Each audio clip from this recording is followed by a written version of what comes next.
Hello, everyone.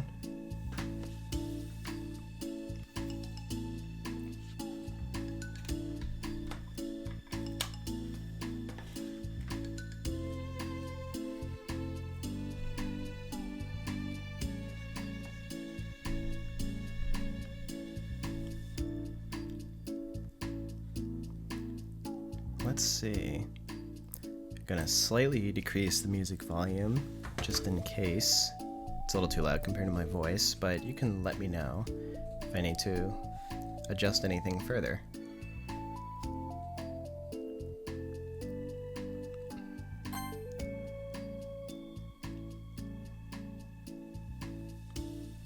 Thanks for the Prime sub, Hex Mega.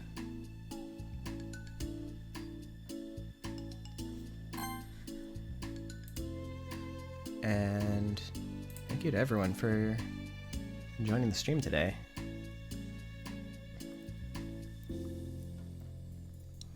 Don't really have any major plans, but I wanted to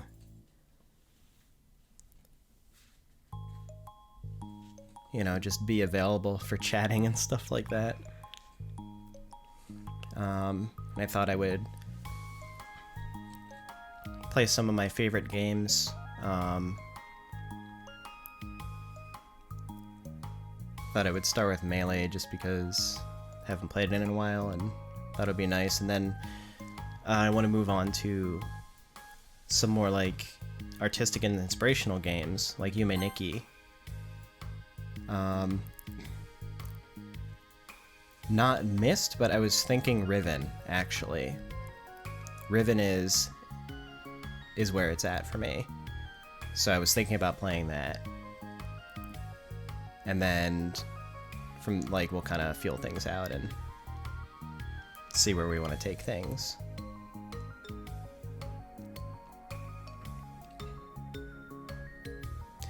Yeah, the Myst remake is out, I believe, and I'm really excited to check it out.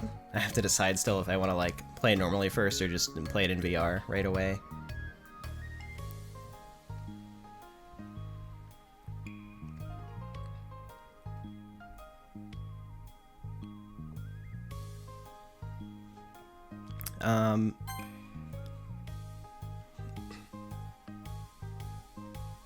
Yeah, thanks for the 34 months, CSC. I also can't believe it's been 4 years.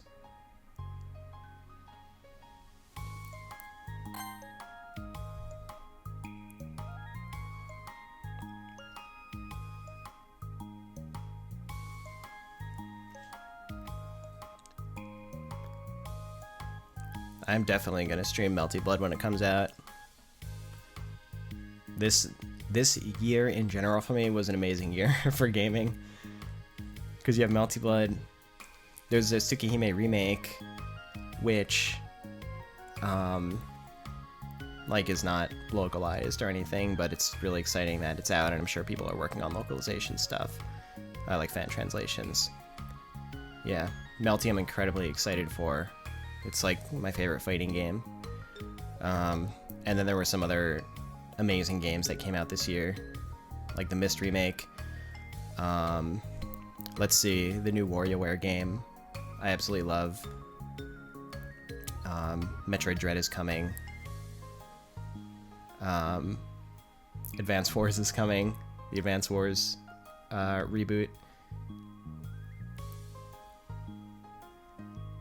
Such a good year. Thank you, Link Sander. Appreciate it. Yeah, it's funny you bring up No Man's Sky. That's like one game that I've been putting time into lately, and I really enjoy it. I've been really enjoying it.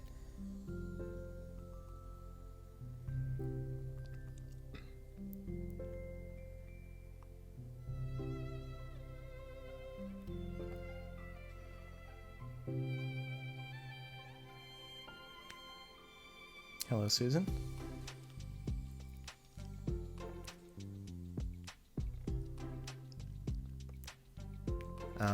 How have I found the reaction to DDLC Plus?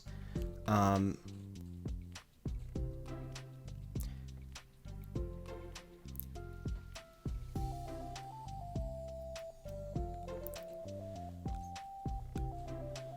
think like I focused really on the personal component of it.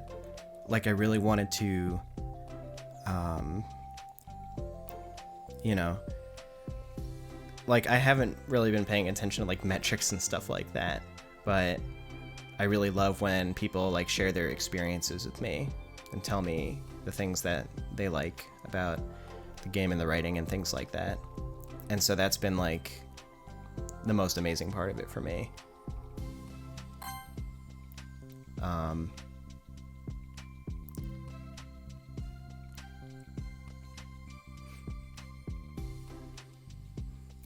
I mean, I know that like metrics wise, it's also doing well, and then there's going to be the physical, and then there's going to be international releases and stuff like that. So it's going to like be like that sort of momentum is going to kind of continue in the coming months. But yeah, from a personal standpoint, I just really like hearing from people on an individual basis and having the chance to like, you know, talk to them and share my thoughts as well.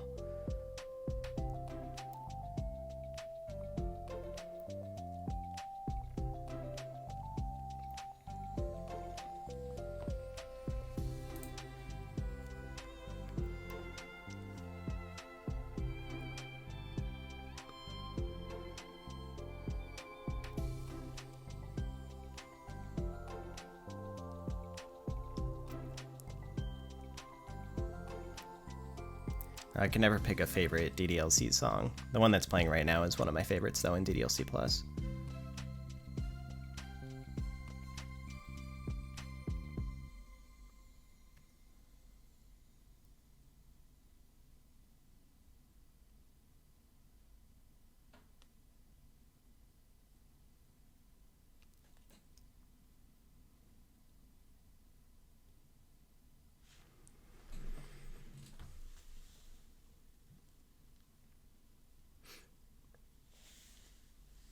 Hello, Salt.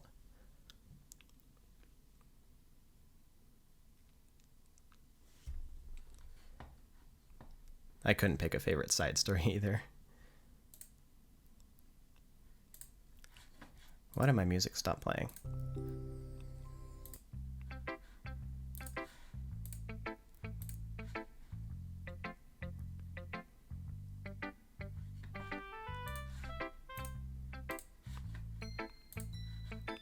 Oh, because I only had shuffle on. I didn't also have repeat on.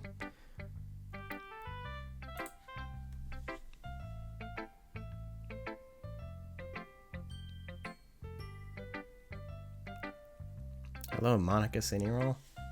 That's funny. I'm really glad that you enjoyed it. And then I always wondered, like, if it would, I don't know, be annoying to have the name Monica, or if it would be charming in its own way. Like if you're, you know, friends with people who are DDLC fans and stuff like that, I'm sure there's just like all these jokes about it. Hello, Tsunaki. Hello, Sean.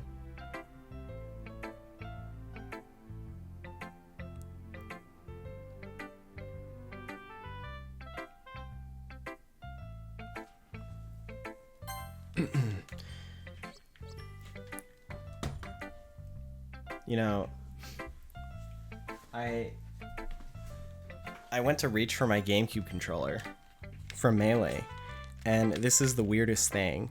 So I picked up my controller, and look at the control stick. So,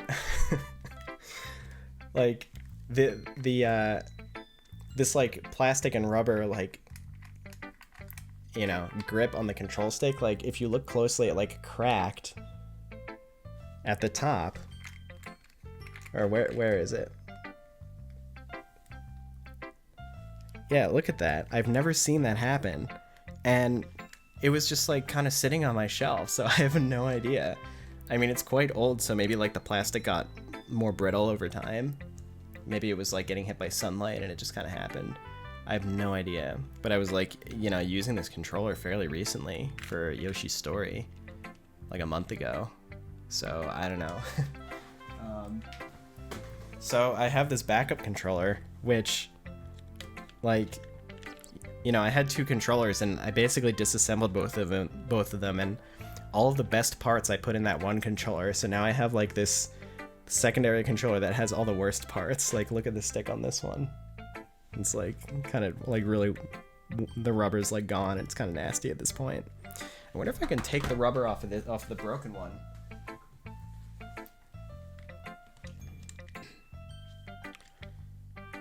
I've never like removed control stick rubber, so I'm not sure if it's like really possible, or if it's like kind of glued on there.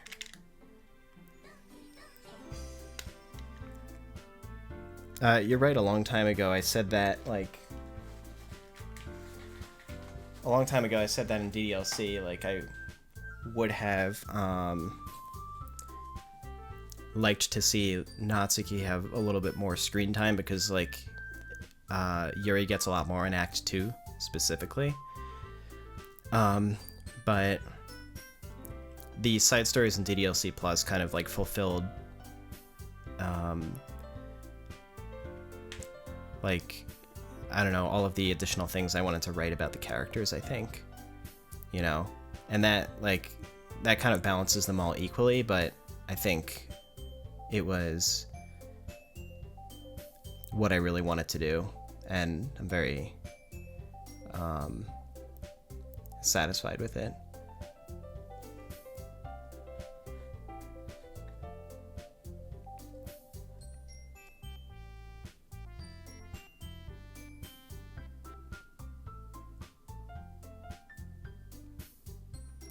Thank you, Just Monica. Thanks for stopping by, and I'm really glad to hear that the game's made such a difference for you. Hello, Nightmare Foxy.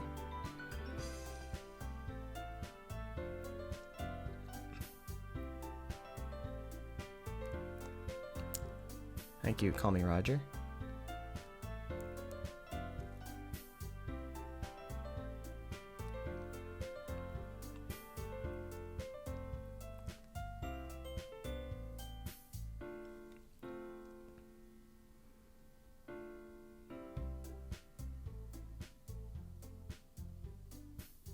I'm not gonna speedrun you, Miniki. But I like saw some a while ago and it was very fascinating.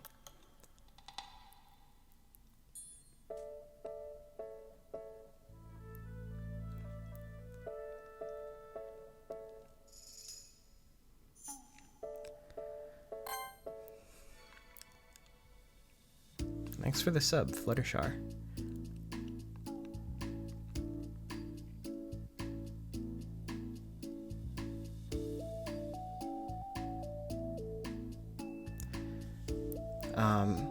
How has Portal influenced DDLC? Portal influenced me a lot as like a gamer in general, because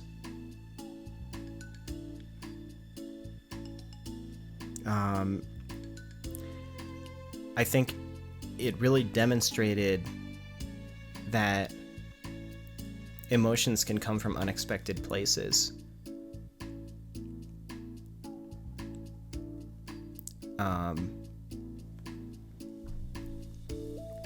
Like, that game was, like, going through Portal for the first time was it was really immersive, and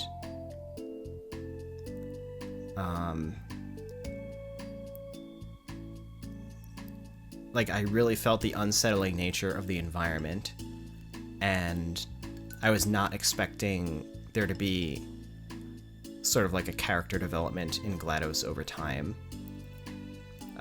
It was all very unexpected for me, and so when it was over, I was like, I felt really emotional, and it gave me a better understanding of the ways in which games can tell stories in really unique ways.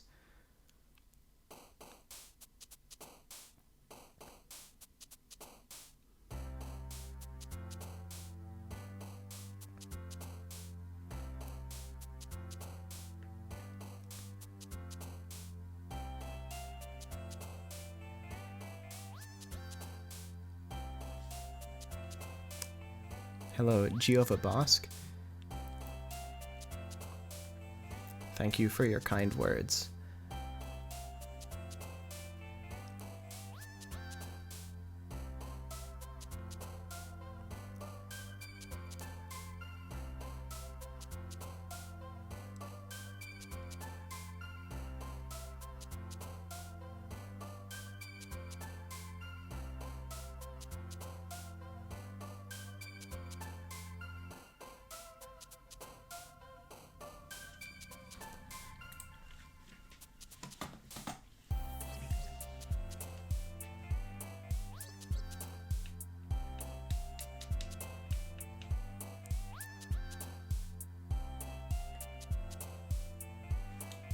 Thank you, Scribblyski. That's great to hear. It was the same for me, where certain games like inspired me to pursue certain creative ambitions.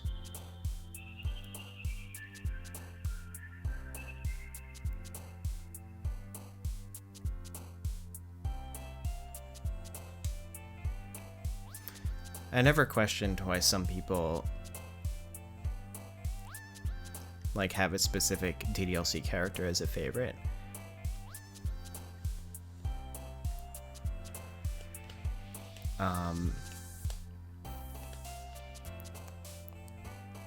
The point is that they are not satirical stereotypes. The point is that they are presented that way in order for the game to lure you in before it starts to reveal more to them beneath the surface. And I think that each of the characters have certain traits that feel that people can really connect with. Because yeah, I tried to give each of them like very real personal challenges and insecurities and things like that.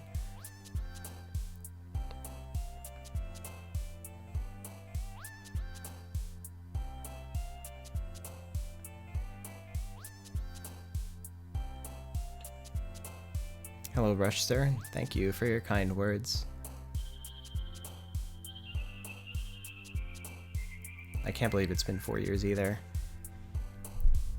When like the game is still at the forefront for so many of us. It makes me very happy.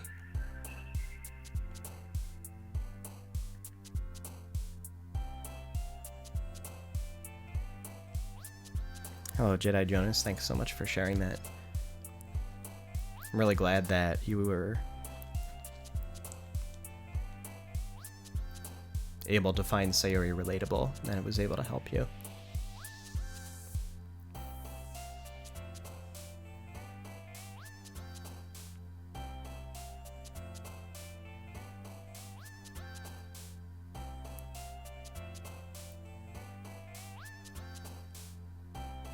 How involved was I in the character design? I was fully in charge of it. Like I had a couple of you know, a couple of small artists who I had asked to do some concept sketches after I had like been able to define like the different traits for each of the characters, like their physical traits, like their hair and their accessories and stuff like that. And then yeah, the artists, like, we went through some iterative concept sketches until we, like, you know, landed on designs that I felt great about.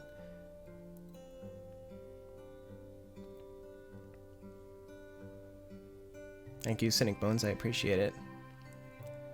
And thank you, Farm Raccoon.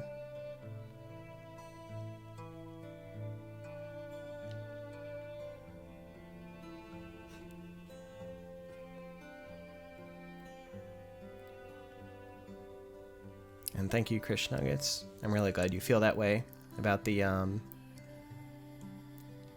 themes of depression. I'm really glad that you've been able to continue getting more out of the game through the fan work available.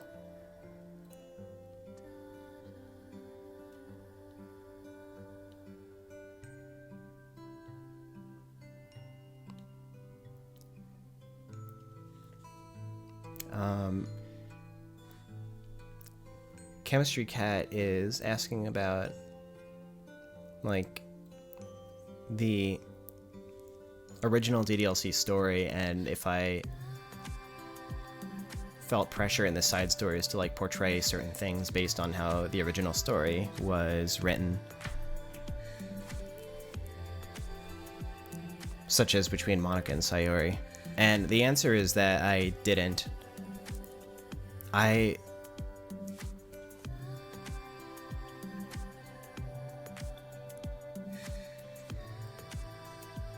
I think I really just wrote what felt natural. In, like, my understanding of the characters and how they would become friends with each other and how their different challenges could cause conflict. Those were what I thought about, and then I kind of just allowed it to unfold. So I wasn't thinking all that much about, like, you know, the story that the original game told. It was like 100% about the characters for me.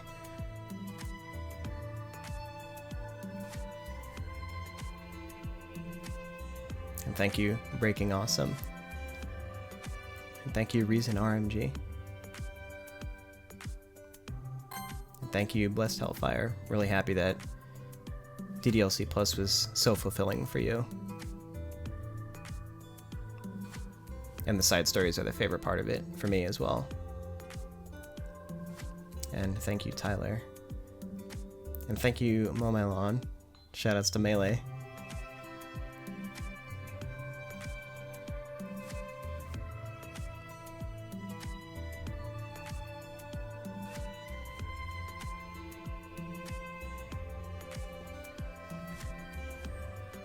Hello, Year 12B forgot.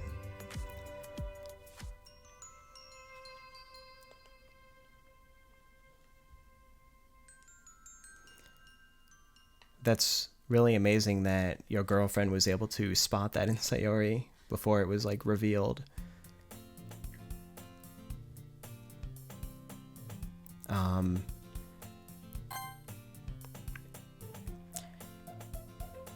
Yeah, I mean, a lot of the character traits were so strongly based on, like, my real-life experiences with, you know, like, close friends or people around me, or even myself in some cases. And so,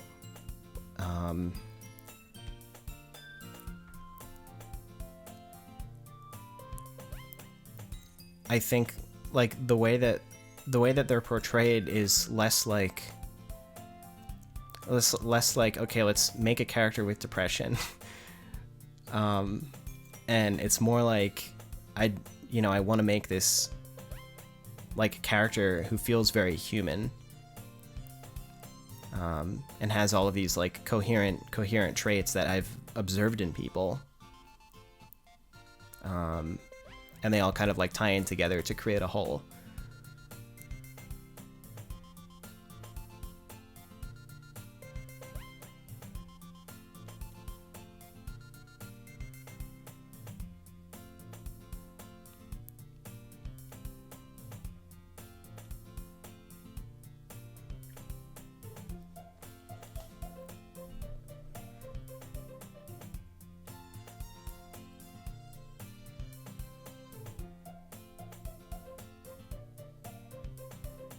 Thank you, Headshot Gunner. Really appreciate it. And I don't hear as many people like talk about Natsuki's struggles. I think I hear people talk about Sayuri the most, and then Yuri probably second.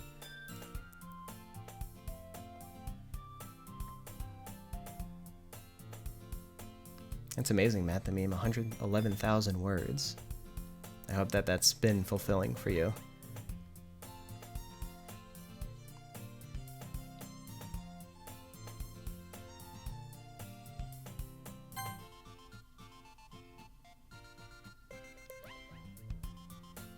Thank you, Throwaway LOL. Really appreciate you taking the time to stop by and share.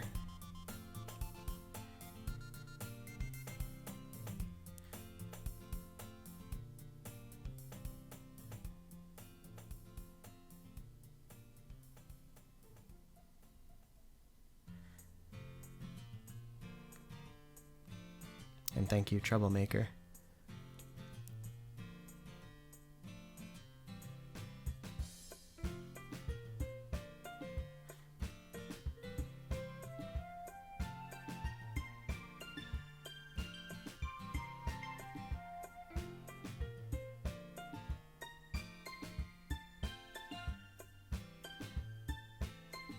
Hello, Squidala Guy.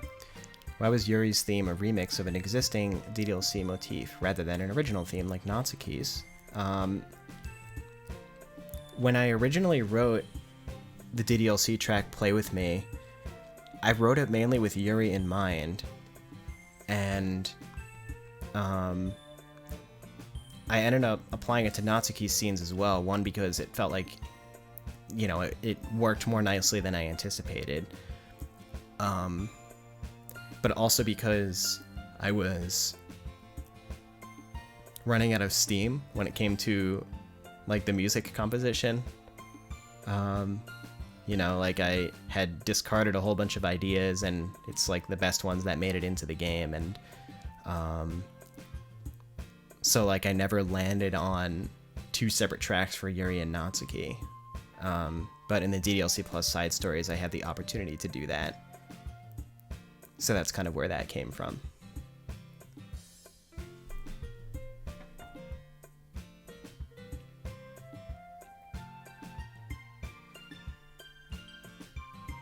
Thank you, David Archer.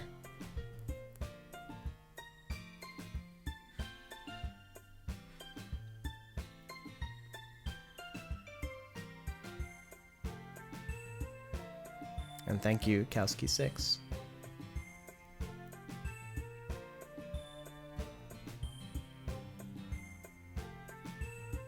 And thank you, Gilded Dragons. I'm really glad that it was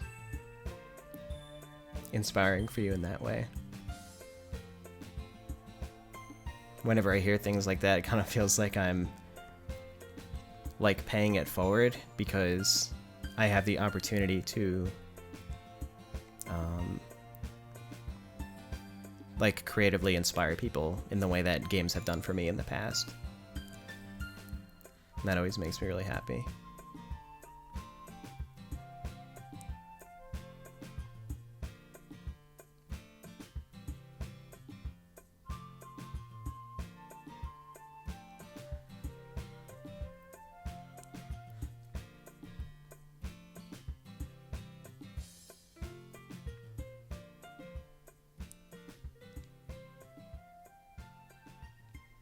Hello, Strawberry. Thank you so much for sharing. Thank you, 2 half shots. Thank you, Doodle Majigger.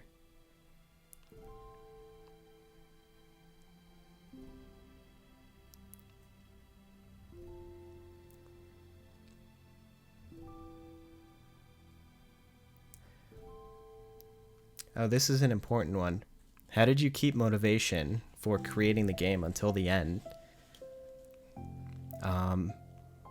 This is something I feel strongly about because if you're a creative person, you've started probably so many ambitious projects, and it can be so hard to get anywhere, you know, especially if it's something like a game where so much has to go into it, or if there's a lot you need to learn. I think the key is to make your projects as small as possible, especially when you're kind of just starting out. Your best ideas can wait, you know? I had ideas 10 years ago that I'm still looking for the right time to make. Your best and most ambitious ideas can wait. But if you're starting a creative ambition, I think it really helps to make it as small as possible, even smaller than you think you need. Just come up with one focus, one thing you can do really well with that project. And if it's really small, then it means that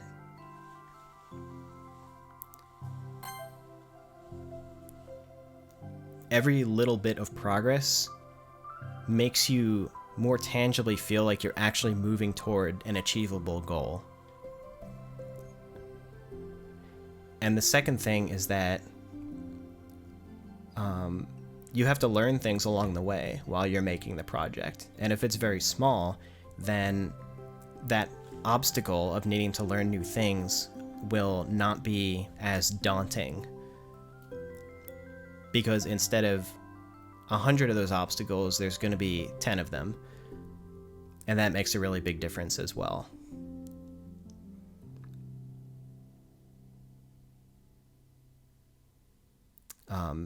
And then after you finish that project, or even if you don't finish it, you have learned something new and tangible that you can carry with you into future projects.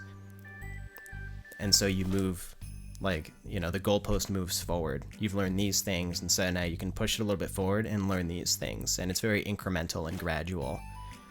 And that's how you make your projects like slightly larger over time after starting extremely small. Oh, thanks for the $10 Squidala guy.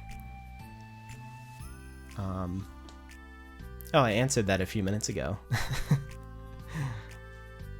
You're gonna have to check the VOD.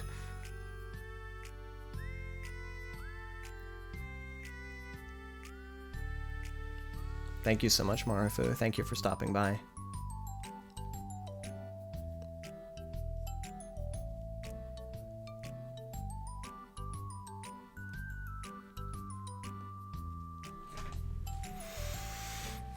I gotta play a couple games of Melee before I, like, use up all my energy all at once. All of my, like, introvert social energy, you know? I want to keep this going for a decent amount of time. And get to my other games as well. Let me turn this down a little bit more. Actually, let me turn the music up a little bit. Okay, just trying to balance out, like, the music and the game audio. I hope this controller is functional, because as I mentioned, it was like a combination of all my bad controller parts. So maybe I'm gonna jump into training real quick and just, like, test my controller. Make sure, hey, the CPU stole my character. Get out of here. You can be Fox. Because there were like a million Foxes already. Okay. Yeah, let me just test this out.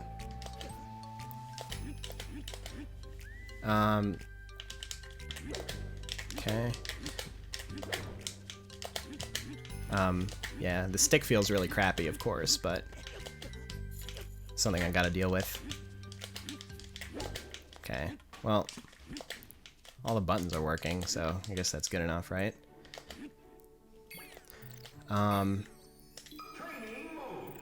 Yeah, you saw me try to LRA start out of training. I know you caught that.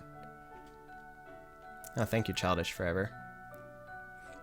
How come there wasn't much in the way of Natsuki's home life and her side story?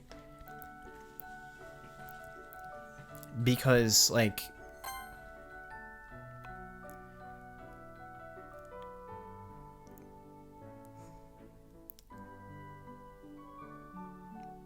Because the side stories were driven by the characters more than anything else.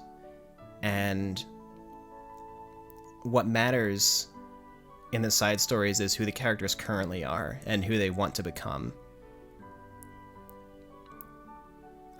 And so that's what was focused on for Natsuki as well.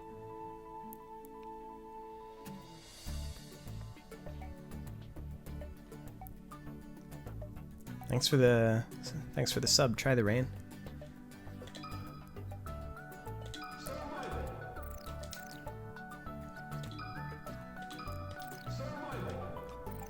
What is going on?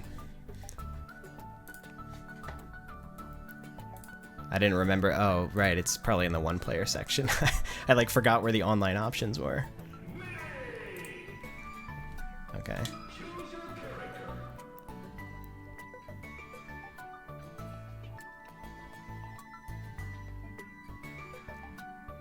Thank you so much, Cutesy Creepy. I appreciate you sharing.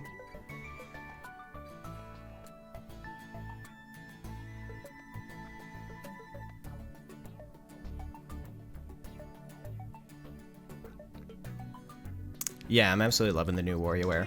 I was kind of skeptical because of the way the mechanics were changed, but in the end, I think it like adds even more replayability, and it's like amazing that the entire game can be played like 2-player co-op and not just, you know, the multiplayer features. So it was really great. Like a really great addition. I was very pleasantly surprised.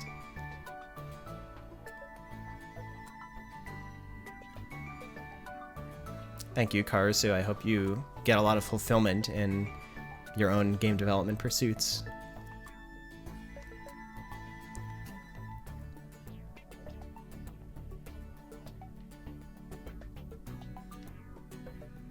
My least played character is everyone who's not Link. Thank you, Omer.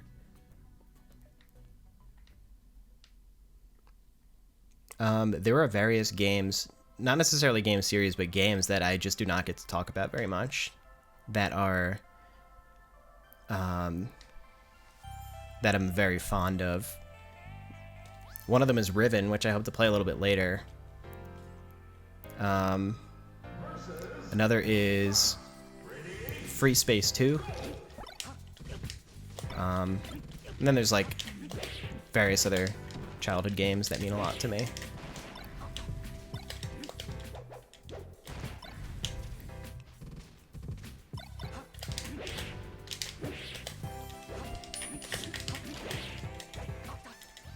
Oh god, is my Z button not working? I hit Z and it didn't do anything, so... Okay, it worked that time, even though I missed. Whoops. I don't have that much experience with the Toho series, but have a lot of respect and admiration for it.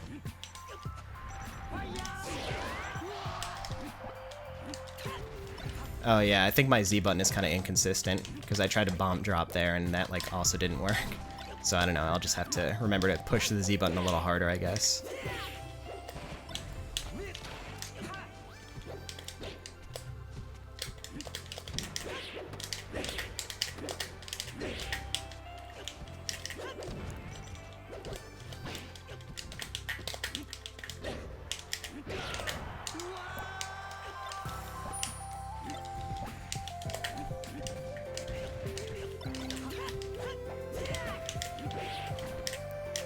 Oh man, my down smash didn't come out. Hit it a little bit too early. That was worth it. I down aired him.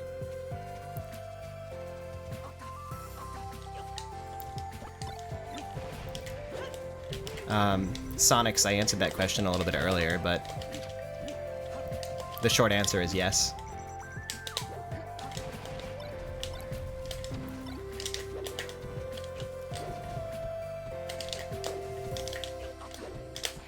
Oh, come on. Okay, that was a good grab.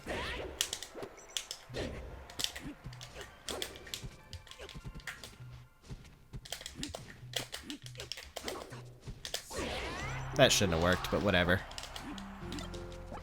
My gut told me he wasn't gonna try to shine me. Oh, oh no, my Z drop failed again. That would have been sick.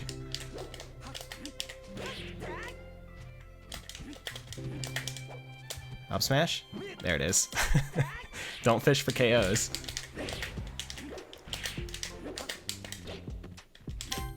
Oh.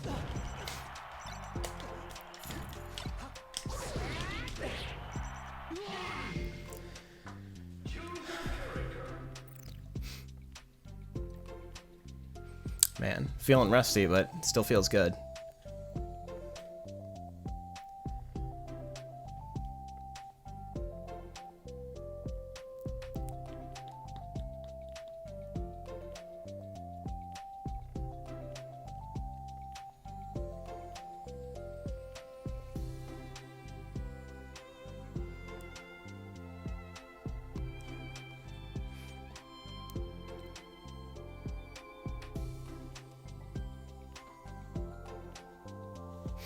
Thank you, Luis Rodriguez.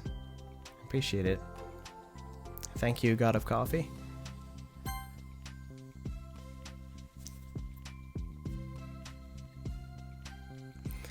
I'm not sure if I'll be attending Smash Majors in the near future. One, because of COVID, and two, because like it's not really like it used to make a lot more sense for me to travel to Smash Majors, but not as much anymore because I'm like not competitively active.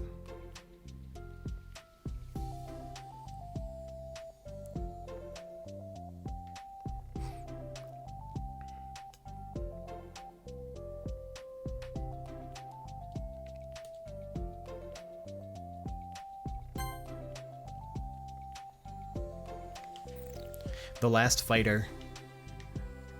There's all kinds of speculation, but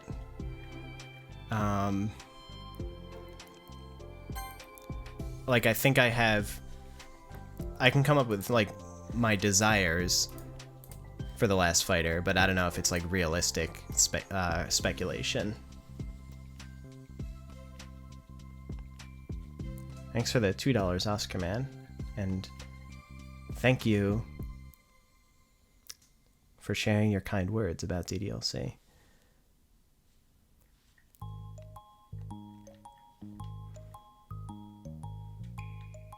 From what I've seen of Aklo's Link, it's pretty sick, but I haven't watched like a lot of it.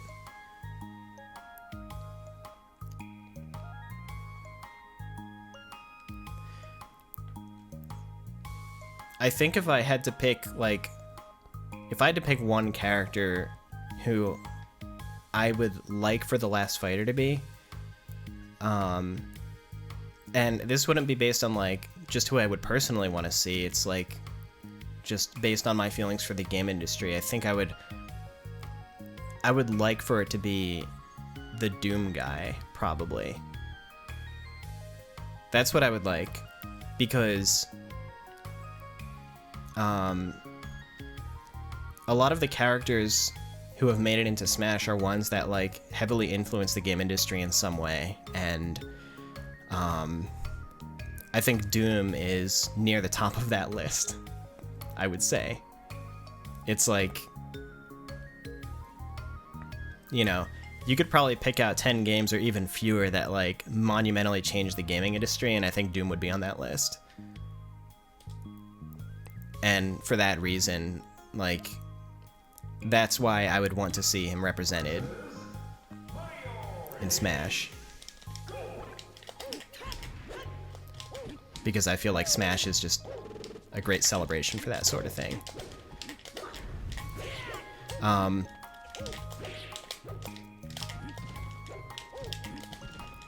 would also like to see Monster Hunter represented. Like, we have the Rathalos as a boss, but it's like, it's hard in the West. It's hard to get a full understanding of like how iconic the Monster Hunter series is, you know. in Japan, I think it's like culturally iconic beyond just the gaming industry.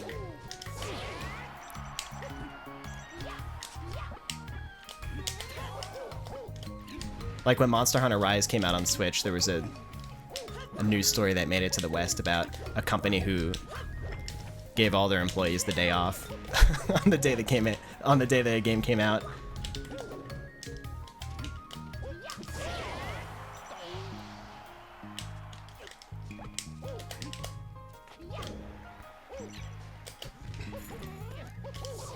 Oh, that was not good. Oh, he didn't punish though. I gotta watch out for those crouch cancels now. Oh, there it is. Mario's a solid mid-tier in this game. Don't discredit him. I mean, he's better than Link.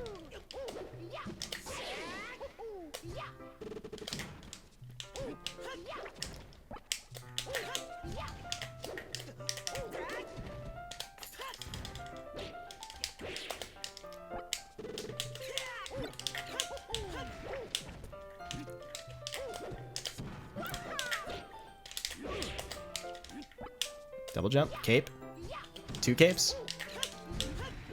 Oh, you can't always cape those bombs. Got him.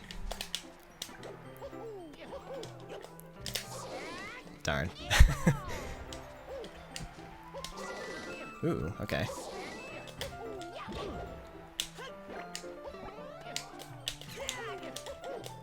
Darn, that almost worked, but he was good enough to maintain his ledge invincibility. Aw, man. I wiggled... Did you see me wiggle out of tumble so that I could, like, land without having to tech? I was proud of that, but then I, like, didn't pick a good follow-up option.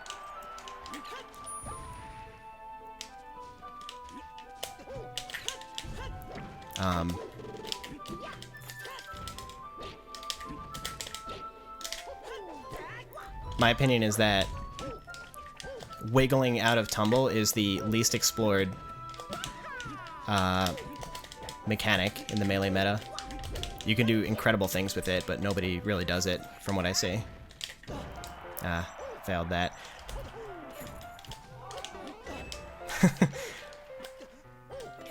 Ooh, man, that fireball kind of tricked me, because I didn't expect my air dodge to go through it. I expected to, like, take the hit and be able to air dodge again.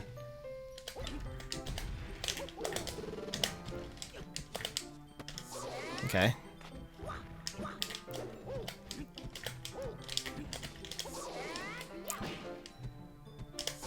That's not safe.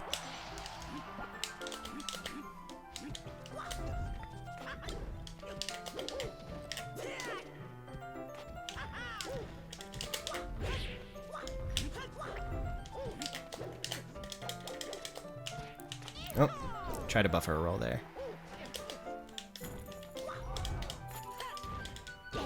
Okay.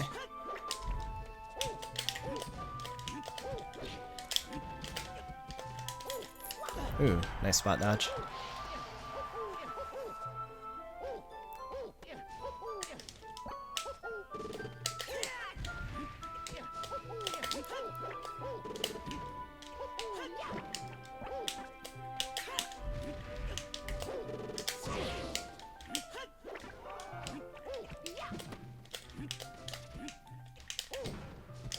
I'd be curious to see a Link matchup chart.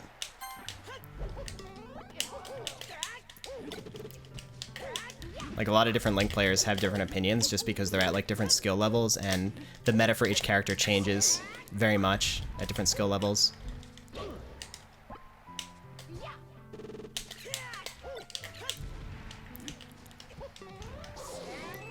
Like, at mid-level play, Captain Falcon is pretty manageable for Link, but at high-level play, it's, like, practically hopeless. Ooh, am I gonna let this guy win? Apparently I am.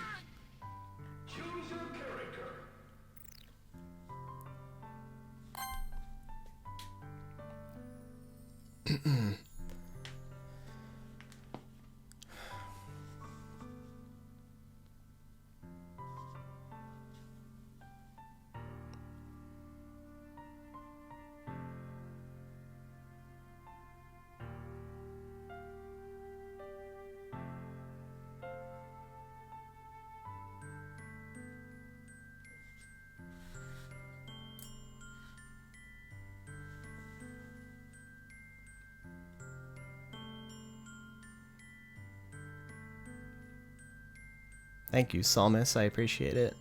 I'm really glad you feel that way about DDLC Plus.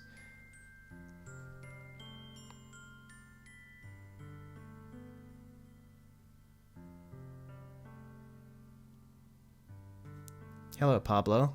A Monica Nendoroid was announced already. So you'll just have to keep an eye out for like additional news on that.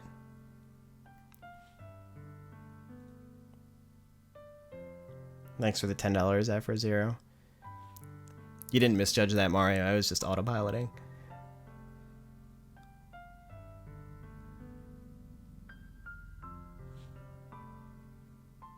Oh, thanks for the sub, Chefy Chef. And thank you for the $50, Loki SCG. Sorry I didn't see that earlier. I was probably in the middle of playing. Thank you for creating DDLC. Seeing the relatable characters in that game and the entire progression of the story really shocked me out of a bad place in life. Thank you, I really appreciate that. Appreciate you sharing.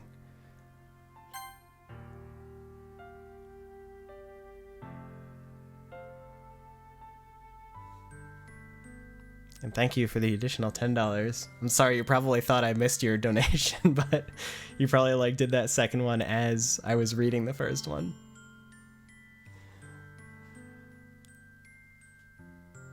But I very much appreciate it. Thank you.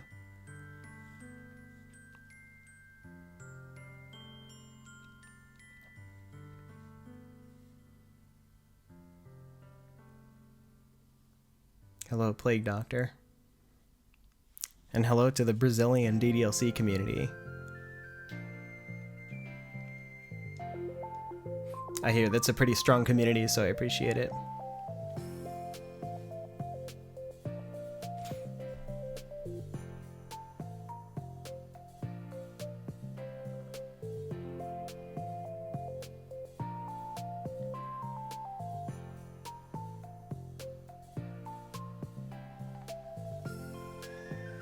Hey, how's it going, Nicat?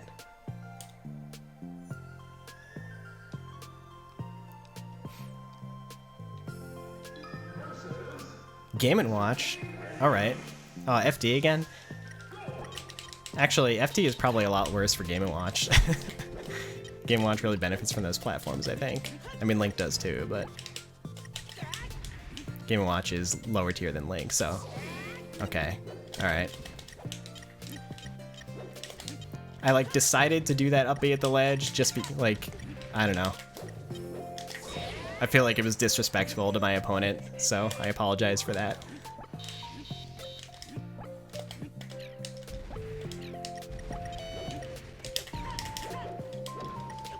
But I used to play against Curb in locals, so Game & Watch doesn't really faze me. I know you're gonna down tilt after your aerial. Yeah, and I'm gonna... You can't always ledge snap as Game & Watch. Like, his really long up B has a disadvantage too, which is that it's really easy to telegraph, like, when he's going to try to sweet spot the ledge.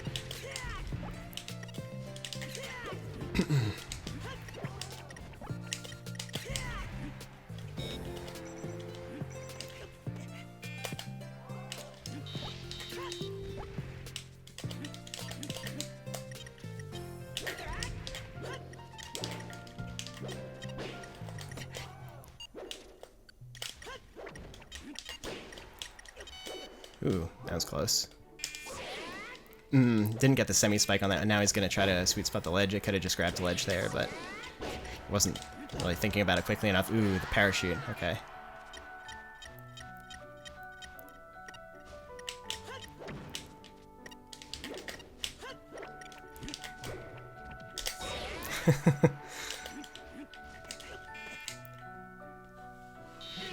Tried to mix me up by like going above the ledge and then fading back to it. I thought I had chat turned off at the top. Let me check my config.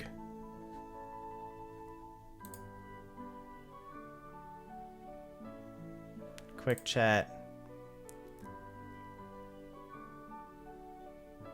Disabled. Okay, I'm not sure I have to restart the game to make it work, but...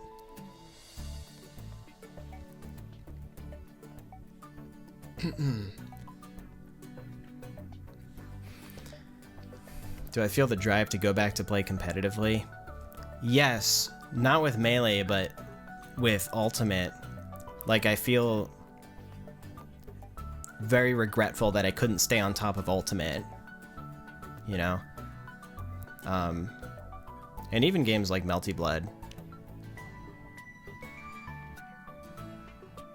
Like, I always just wished that I could, I don't know, spend the time to go to locals every week and, I don't know, really improve.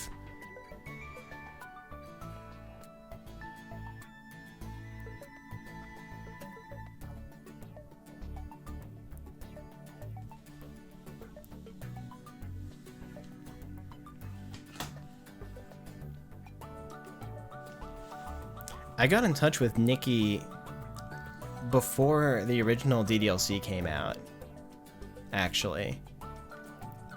And we've like been friends ever since then.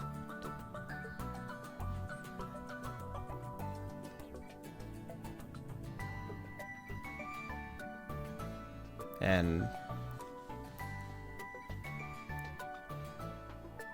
I'm thrilled that I was able to go with her for the DDLC Plus soundtrack, because I absolutely love the way that it turned out.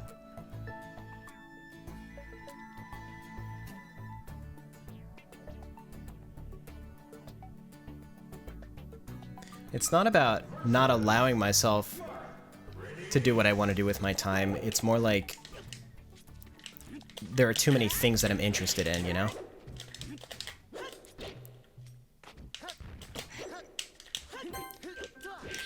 Okay. Okay.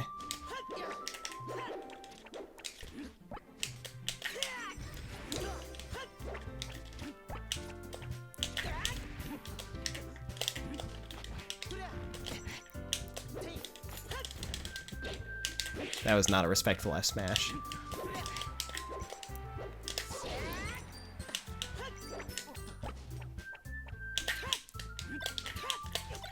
That shield is gone. I'm surprised that bomb didn't hit with like a shield that low.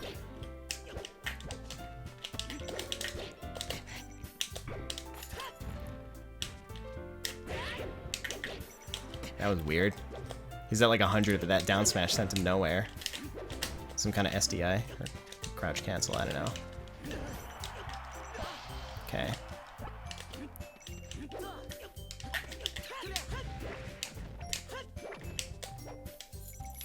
Man.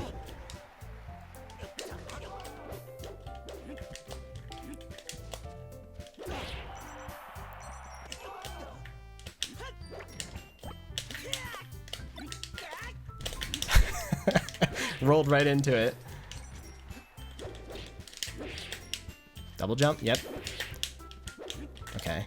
There I was expecting a side B stall in the air. I was hoping for one, I should say. There's one.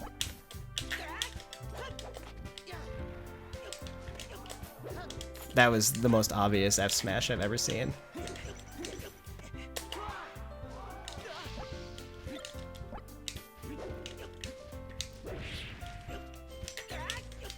Yeah, maybe I'll eventually do a dev commentary stream on the side stories. Maybe next year. Not while the game is this fresh, though.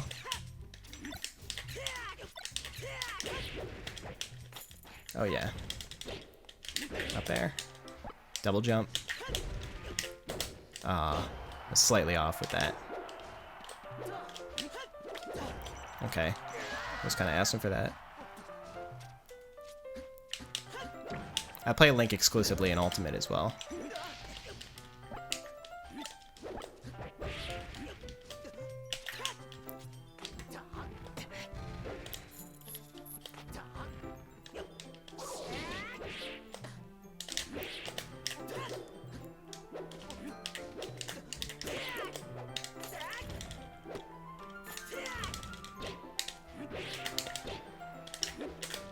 Ooh, stalled your jump.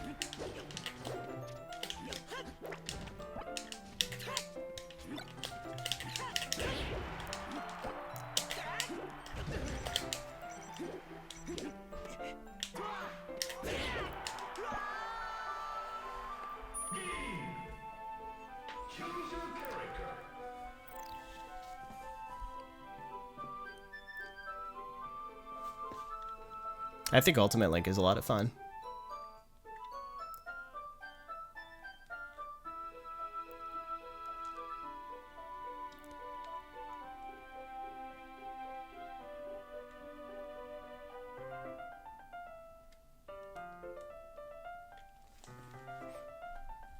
Hello, it's Kaza.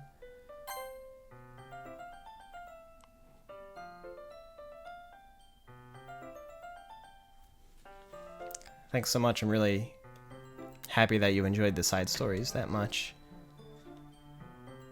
I'm glad that the game was able to help you through things. I think that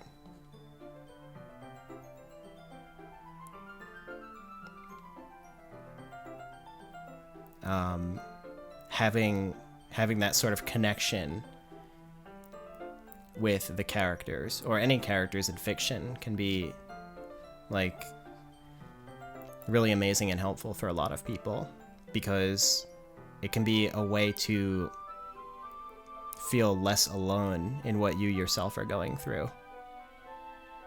You know, I had experiences like that, and those were experiences that I wanted to be able to share with others. You know, in that sense, I see fiction and storytelling as like a means of communication.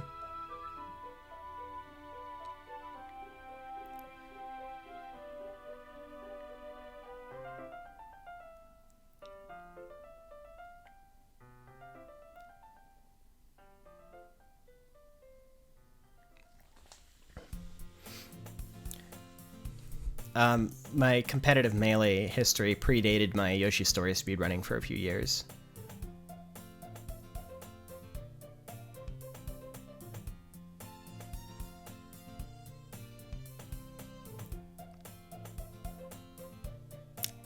Thank you, Harry LLC. Thanks for sharing. I understand the fulfillment that can come from like game modding and being part of the fan community in that way. I'm really happy that you're able to continue getting more out of the game and characters like that. I'm really glad that it does a lot for you.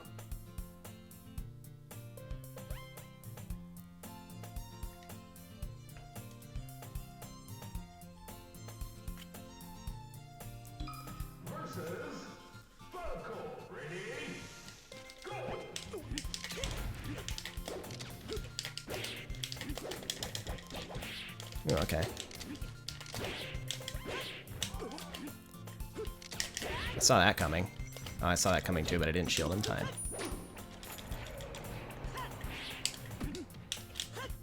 Yep. Oh, man. Okay, I still got the KO, but it could have been slightly sicker if I did it my way.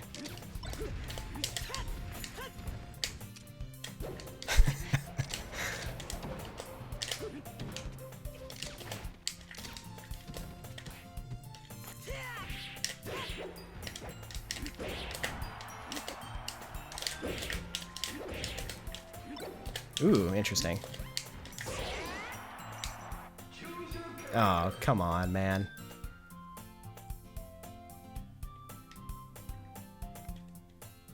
These birds can't handle getting roasted.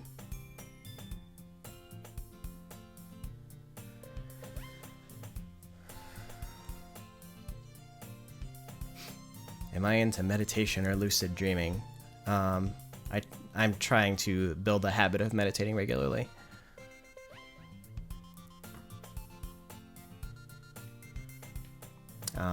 Not spiritual meditation, but mindfulness meditation.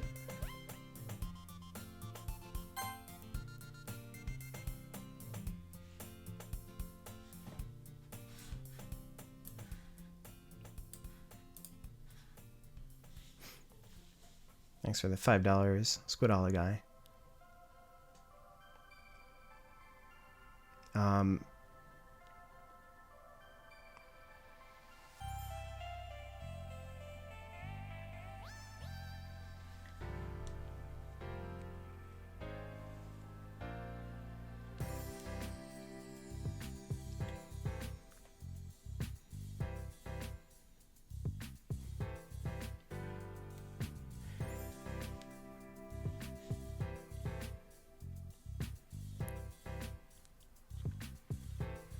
you asked about Yuri's potential connection to autism spectrum disorder. And it's not something that, like, I have that clear of an answer on. It's come up a lot, you know, because a lot of people have talked to me about how their symptoms they experience that are correlated with autism are like traits that they feel they relate to a lot in Yuri. But the real answer is that, you know, like the other characters, I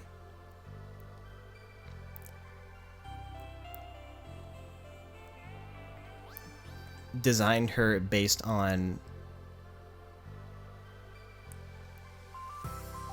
my own experiences in life with other people and with myself.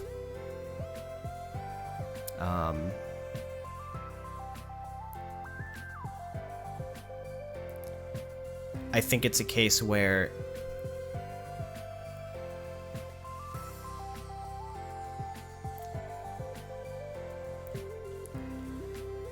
I don't really want, like, I don't want to try to diagnose the characters with anything or, like, give them an identity for them, you know?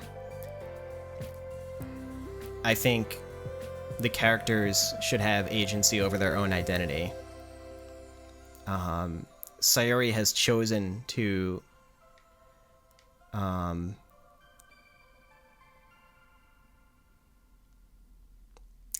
she has chosen to use depression as part of her identity, in that it's something that she shares with people.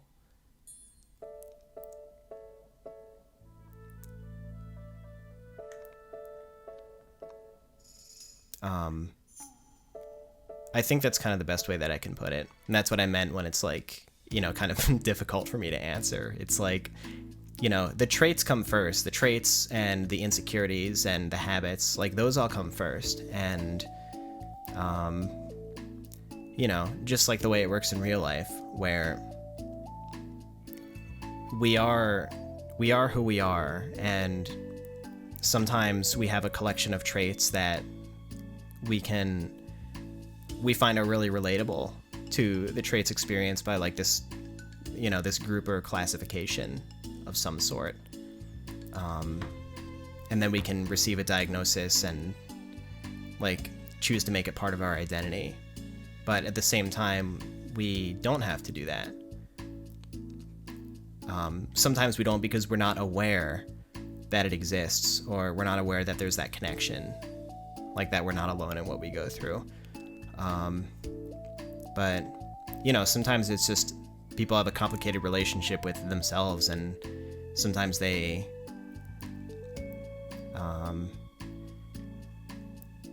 choose not to worry about carrying that kind of label.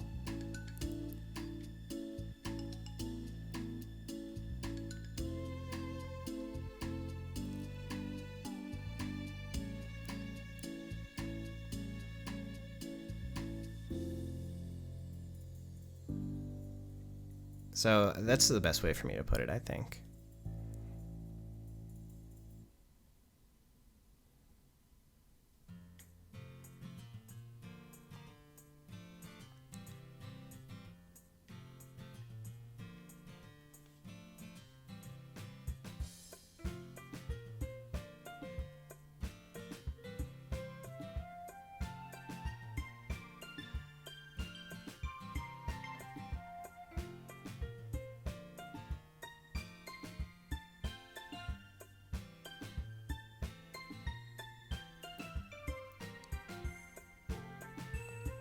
Thank you so much, Plague Doctor.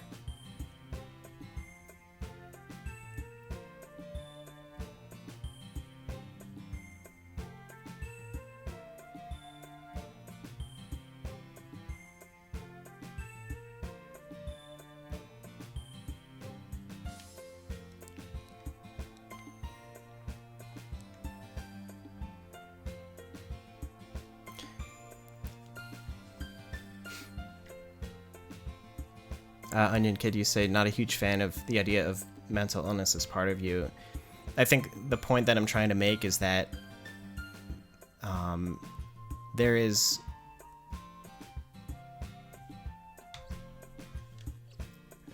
no objectivity. I think it depends on the person's individual experiences and how they choose to identify with it or not identify with it.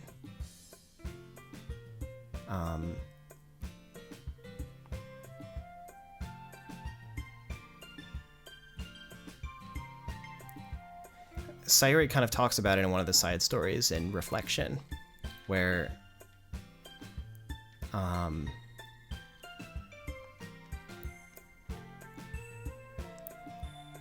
she says that she sees those feelings as like her roommate, and that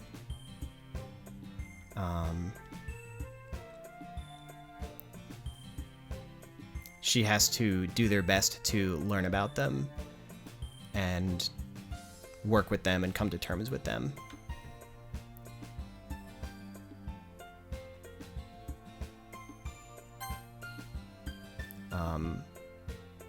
So I think we get to choose in what way we wish to associate with different parts of our mind.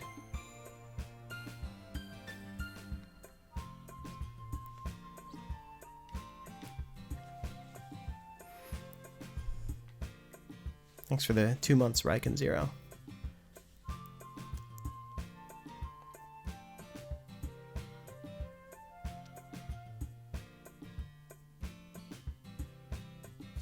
And thank you as well, Afro Zero. Thank you for sharing.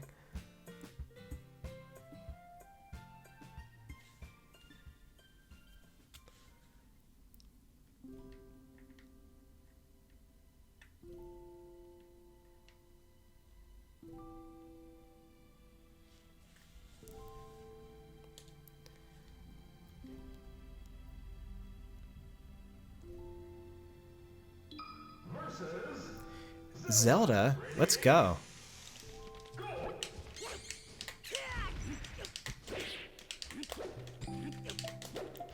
Man. Zelda's so specific to play against because, like, there's only one thing that you have to look out for, and it's those dang forward airs and back airs. That's it.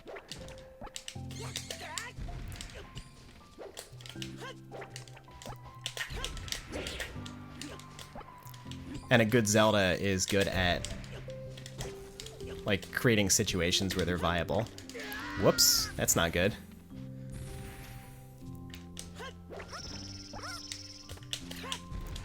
Now, I've met some Zeldas in my time. There was Magus.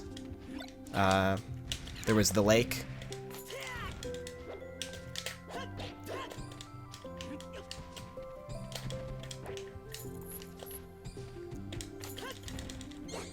Ooh, what the heck? That has iframes? I think I knew that, actually, but it just, like, surprised me when it happened.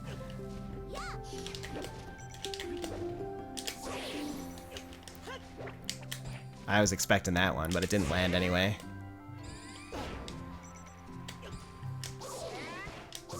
Okay.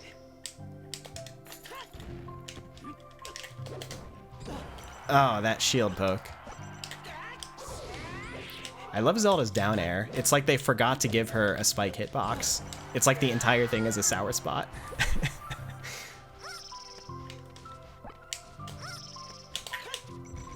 What the? How did that not hit? Right, Zelda has like a really good roll, doesn't she? Good air dodge and roll and stuff like that. That was definitely a mistake, but I'm gonna take it. Okay. Oh my god, the combos.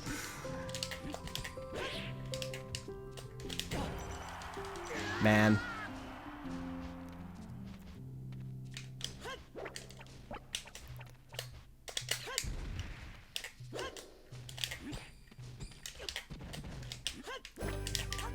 Okay. Ooh, I lost my alleged invincibility more quickly than I thought I would. Oh man. It was risky on their part, they went pretty deep. But now we're even with 1 SD to 1 SD, so. Nice power shield. Oh no. That was horrible DI. I didn't expect to actually like go behind them after my F smashes. That like doesn't happen.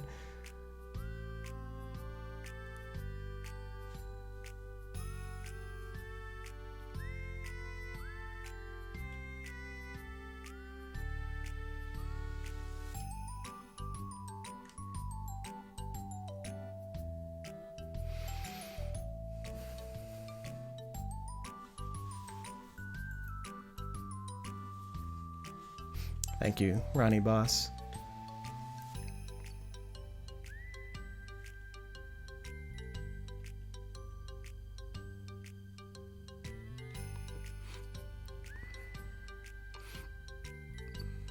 Thank you, Helmet King.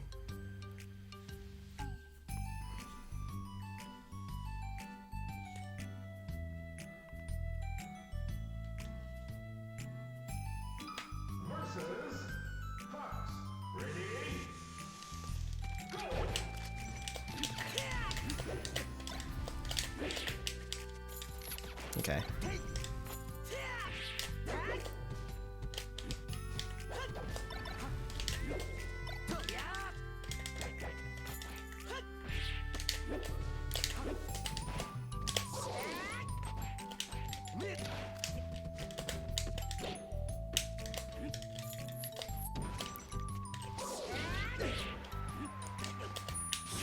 Oh man, I had that read.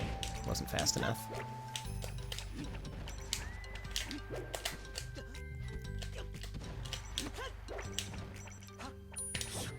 Ooh, nice shorten. Nice ledge roll.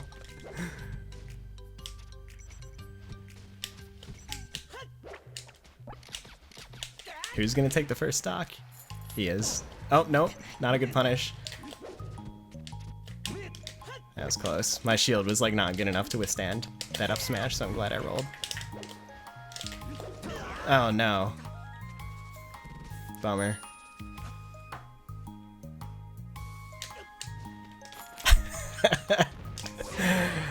That was good.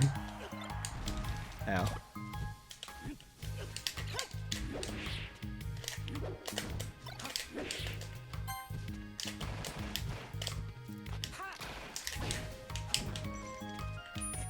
Uh-oh. That's unfortunate.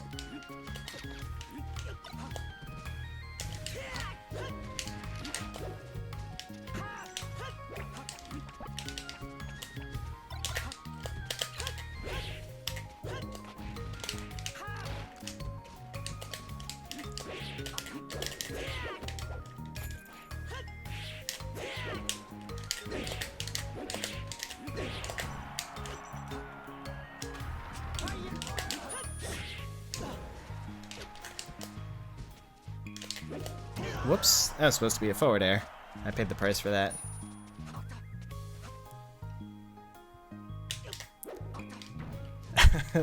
That was a failed ledge cancel.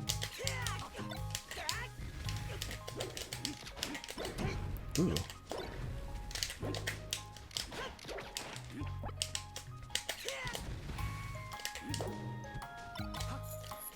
These like fancy net players with their shine nonsense.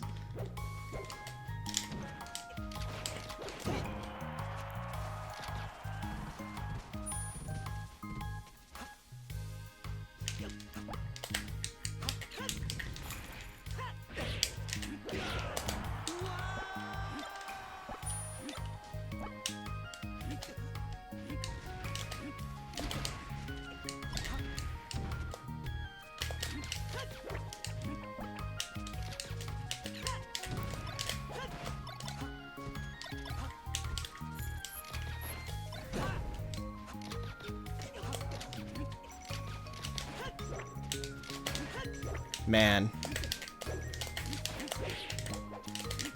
This player knows how to be safe, and it's turning into a struggle.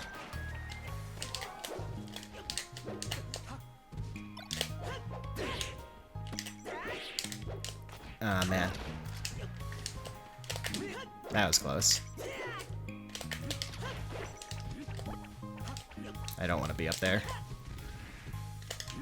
That was a punish opportunity for me, but I wasn't sure if, like, Fox was going to cross up or stay on one side. Just push me off, come on. Aw, man. I was hoping to get pushed to the ledge, but when I didn't, it, like, wore down my shield and allowed them to shield poke me.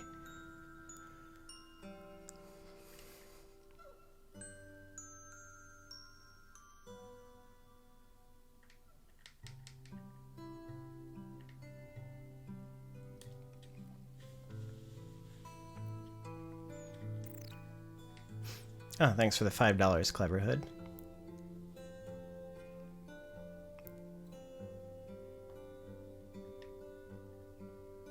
And thanks so much for your kind words.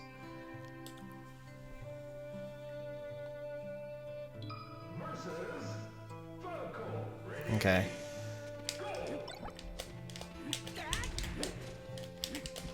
The last Falco rage quit on me, so we'll see how this one fares.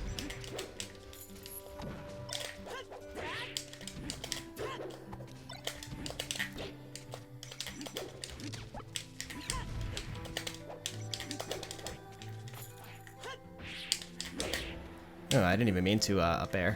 It's supposed to be a back air.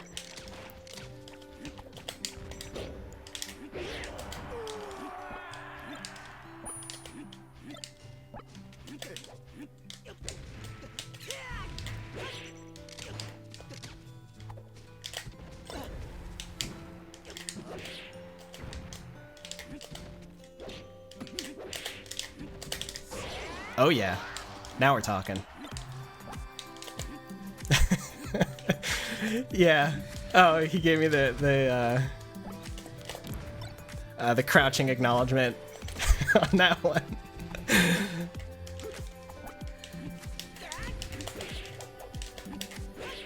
I was like, I saw you pause on the Halo, you knew it was sick.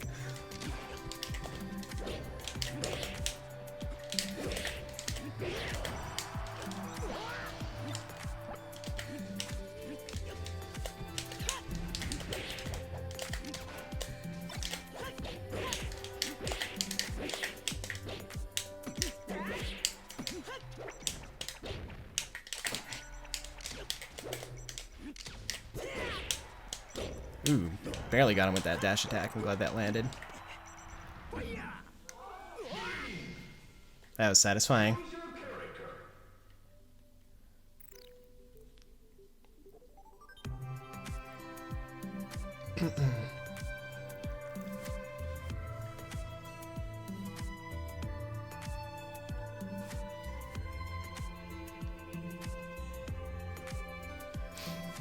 I'm probably going to be playing Human Incu for a while, and after that I'm thinking about playing Riven. It's kind of up in the air though, but I would love to take the opportunity to share Riven with people, because it's a pretty comparatively unknown game, but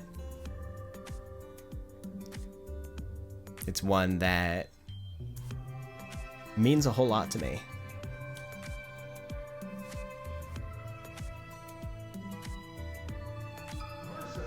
Thank you, Beely. Oh, we got a Sheik player. Been a while since I played against a Sheik.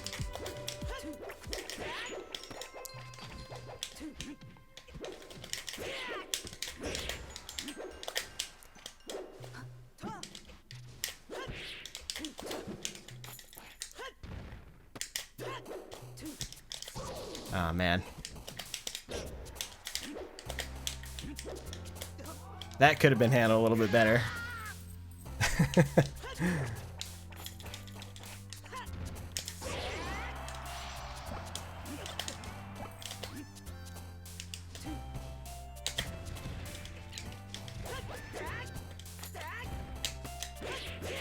Ooh.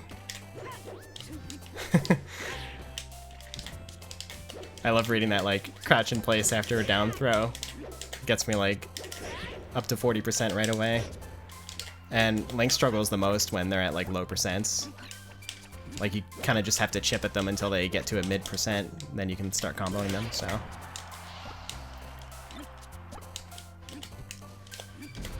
So when I'm like autopiloting or not going for super high level play, then I usually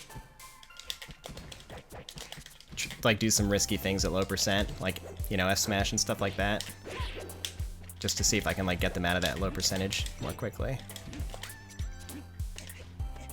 They lost their jump somewhere in there.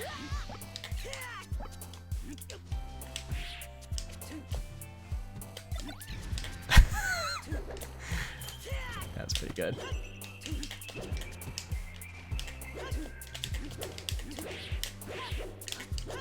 Oh.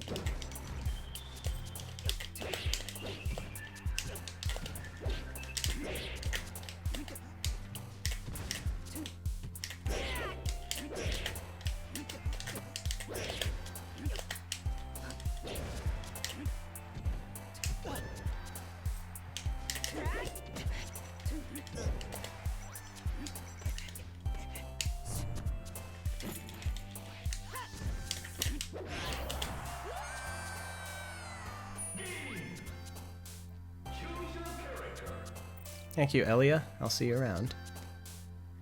And thank you, Sleepy Koi Fish.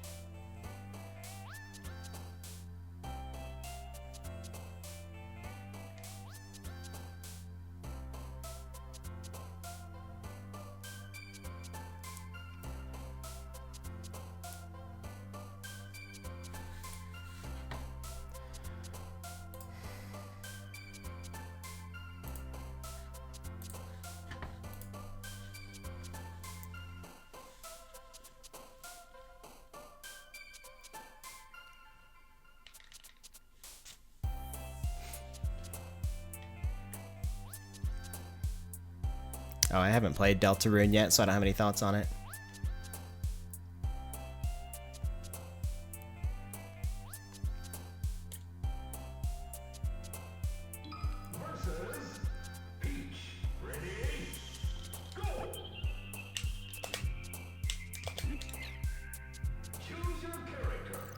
Man, some people just don't want to bother with non-top tiers.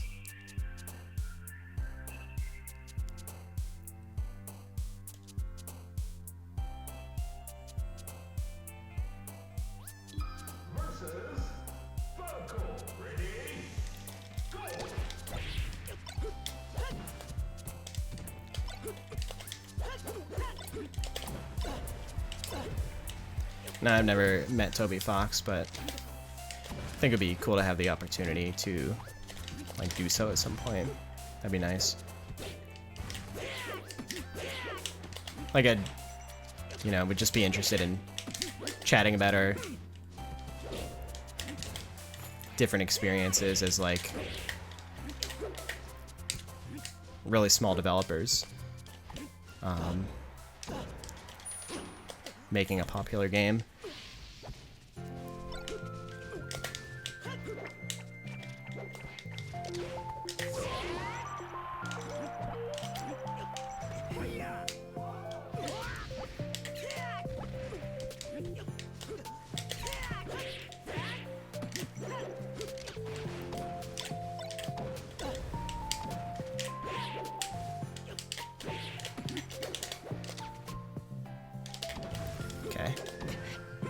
Ooh, that was, oh man, my up B didn't come out, so I didn't get the punish on that F smash. Oh, that wasn't good DI. Oh no. Oh, I didn't make that back. See you later, Grand Gamer.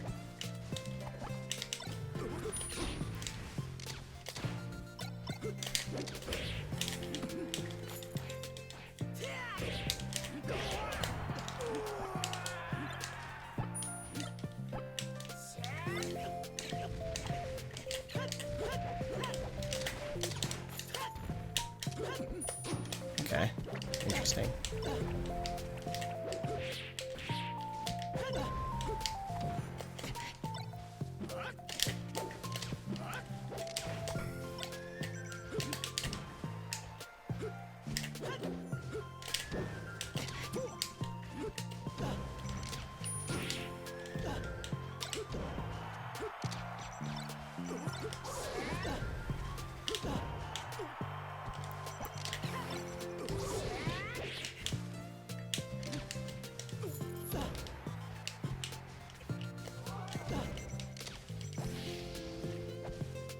See you later. Do you have a boss?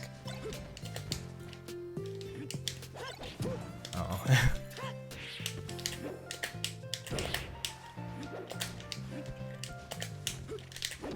How am I down a stock? I guess I haven't been paying enough attention.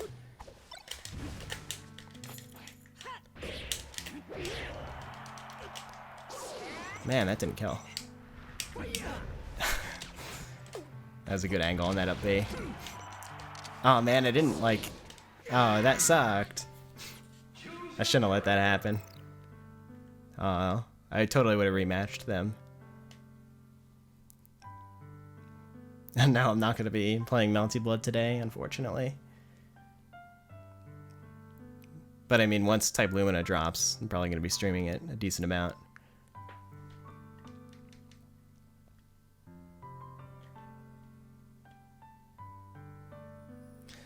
Oh, the DDLC Plus soundtrack should be on all the major like streaming services and music stores. Come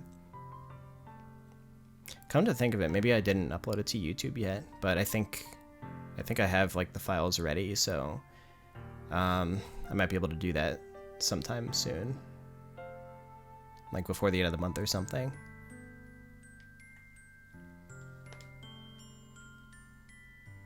Hello, 3 pills. Good to see you.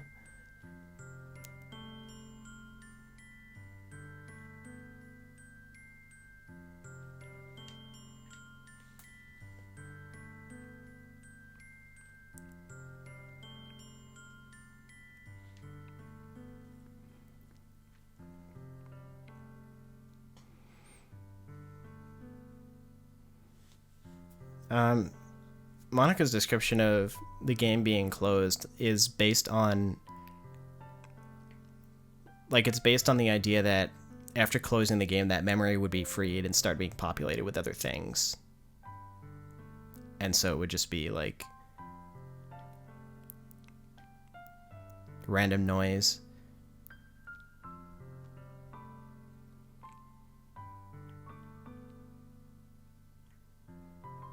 Like, try taking some random, I don't know, video file or something and opening it in Audacity as, like, raw audio, and, you know, maybe that's, like, the sort of thing that I had in mind.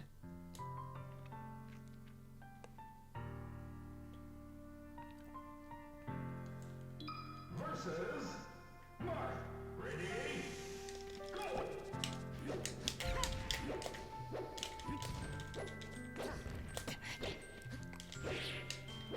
Oh no, I didn't mean to fastball past the ledge like that. Oh well. I don't really need that stock.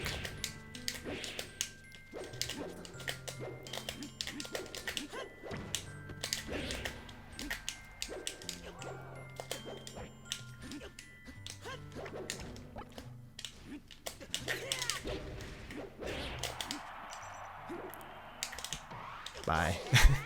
Told you didn't need that stock.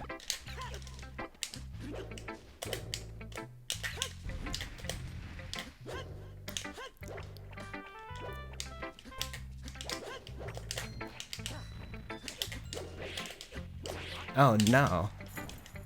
Okay, I made it. That was an expert wiggle to get that Zaire out. If you're Link or Samus, then you know what's up.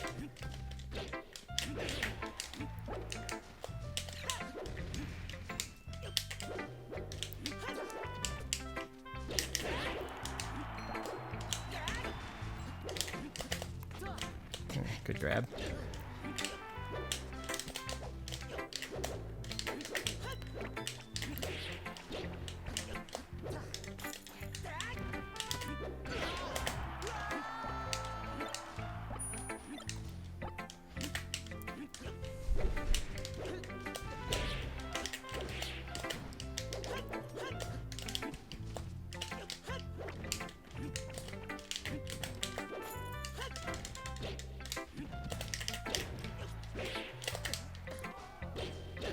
I'll go for a down tilt there. Okay. I was trying to style. Don't do that to me. No. Can't get back from that.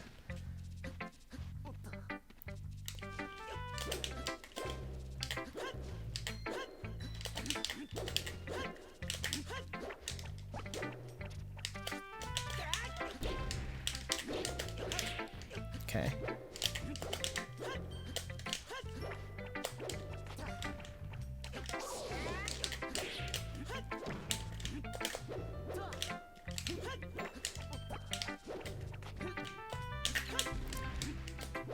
Interesting.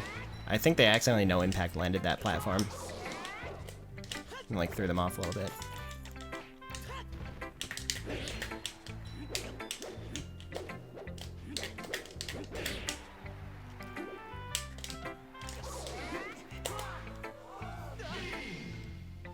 Let's see. I'm gonna play like one more, and then I'm probably gonna switch to Yume Nikki.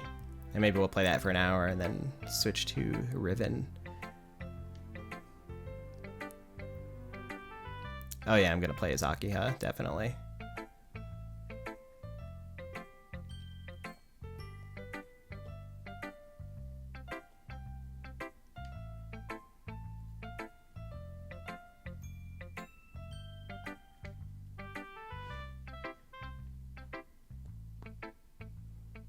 Thank you, one Sebaken.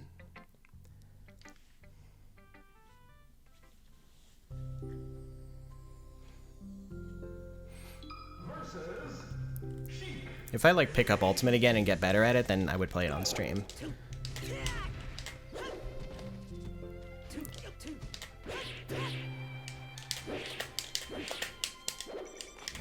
But I can't really guarantee that. It just depends on where life takes me.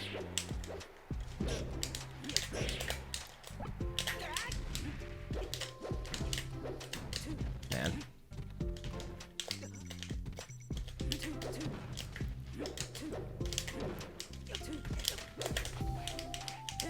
Okay.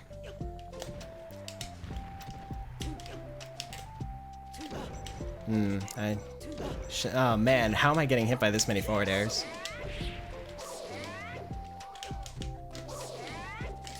That was a little janky too. Another one. I'm not scared of this Sheik, but I should still be a little safer.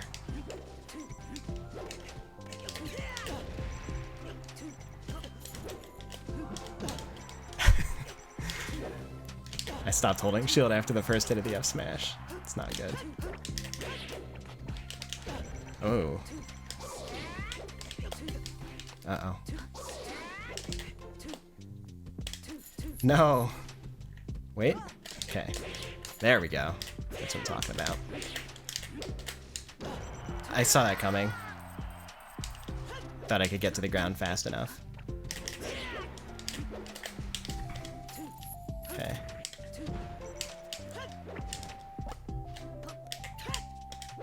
Oh man. Oh no. Don't do this to me.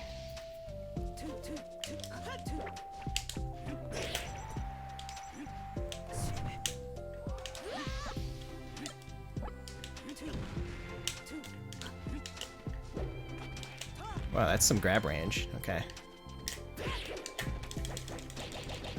Do a little rapid jabbing once in a while. Up to no. Up tilt sometimes works at that percentage, but only if they like don't DI all the way backwards. That was close. I almost had that.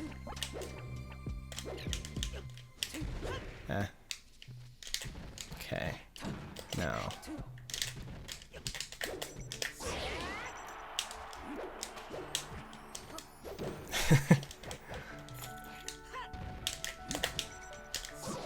There we go.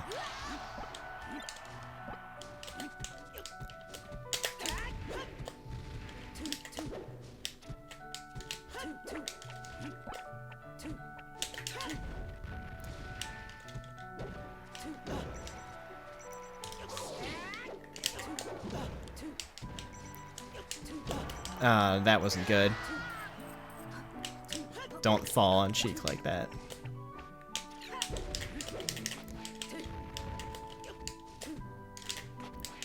Huh.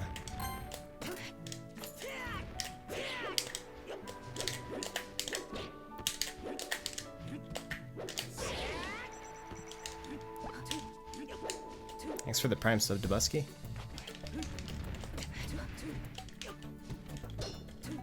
Whoops. Didn't mean to up smash there. That boomerang just went right through them. Nonsense. That was also nonsense. I mean, I asked for that. I jumped right into that. I'm gonna run that back.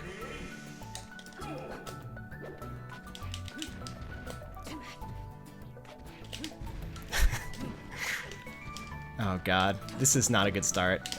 I should not have let that happen.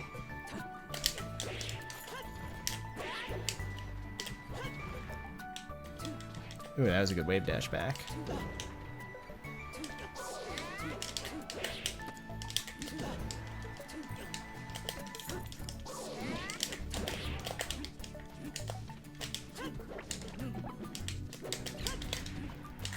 Okay.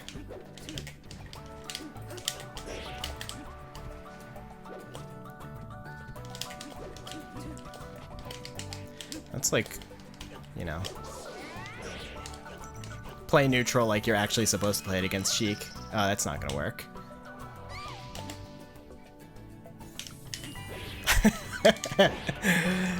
Yeah.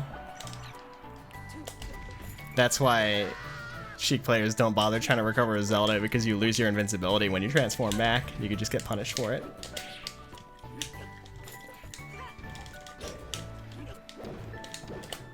Oh my goodness, what was that?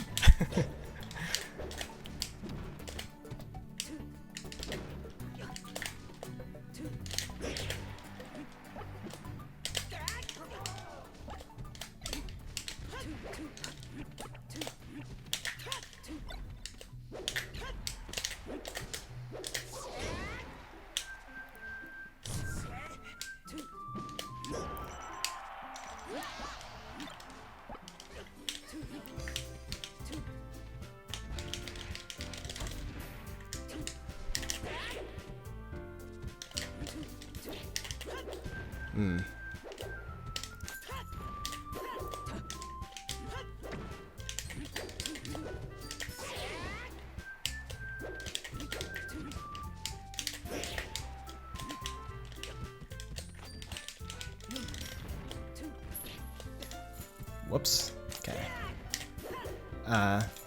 Too much damage for a decent down smash there. I should have gone for something else.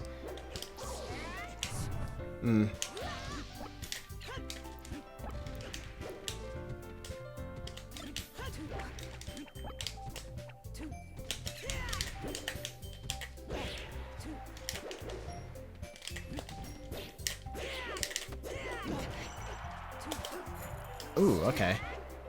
Wasn't expecting that needle.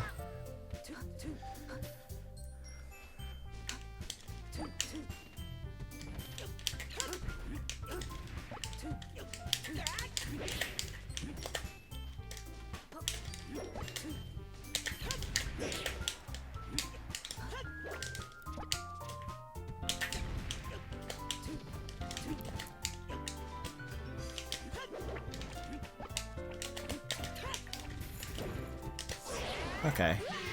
See, things just go a lot better if I pay attention to what I'm doing.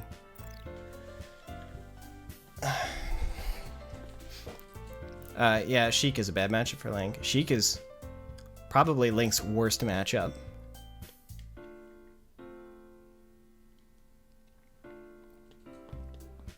Thank you so much, Mario649. I appreciate it.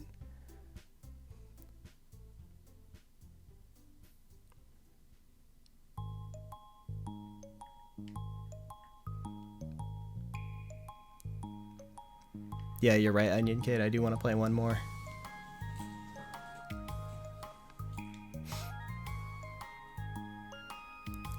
Sheik is too stressful to play against, so I don't feel satisfied. But yeah, we really do have to move on to Yumeniki.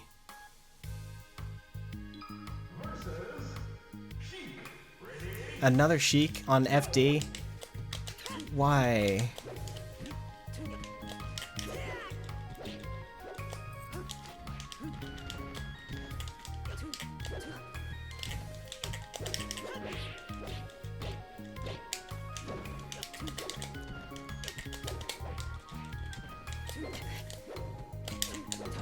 I just have to play so well that they rage quit.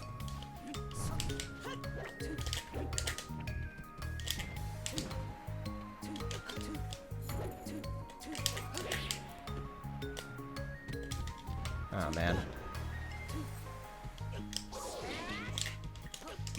That was risky. Whatever, it kind of worked out. I'm just gonna up B there. I don't feel like doing anything fancy.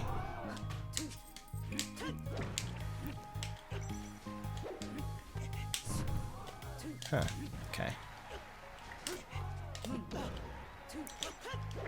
Oh, it went low, okay.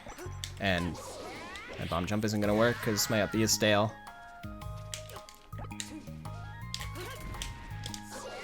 That was a good wave land.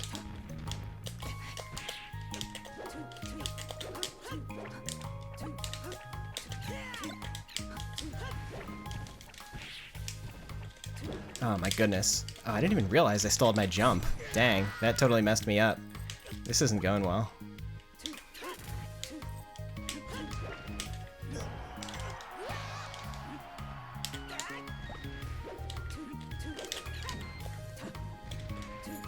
What? What is going on?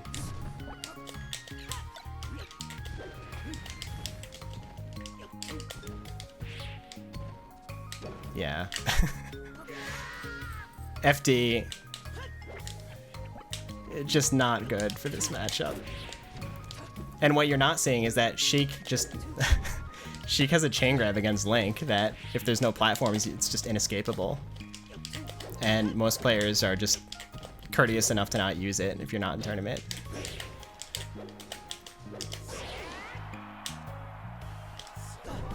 Darn.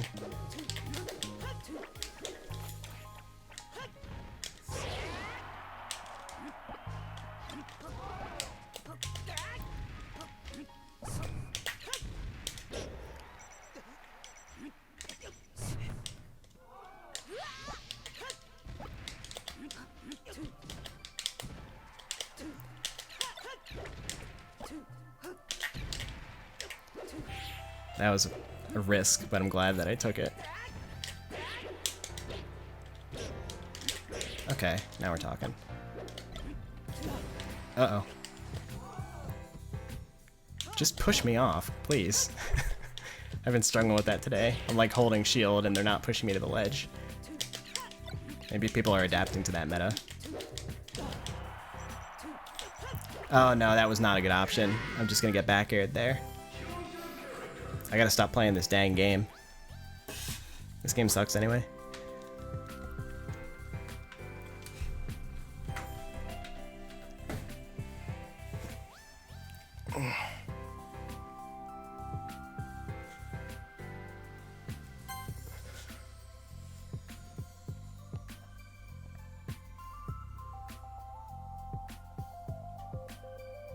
Thanks for the 100 bits, Gene LW Dev.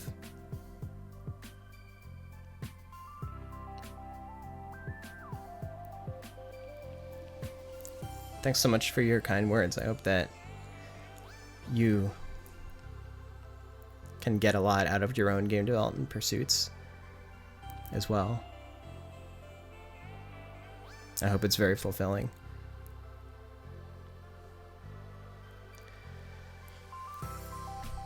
I haven't watched the Monogatari series.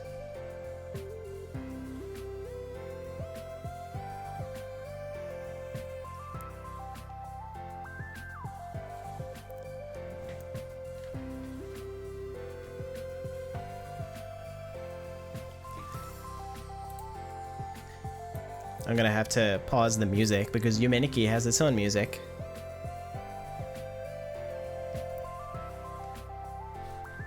Let's go ahead and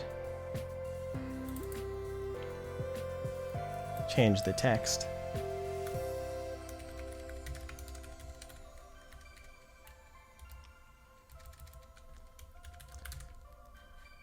Okay.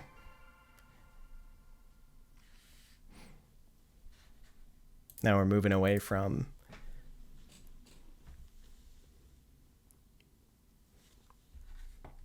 the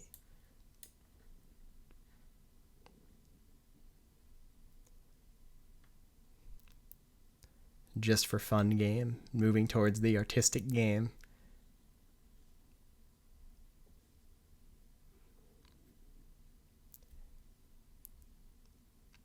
Out of curiosity, though,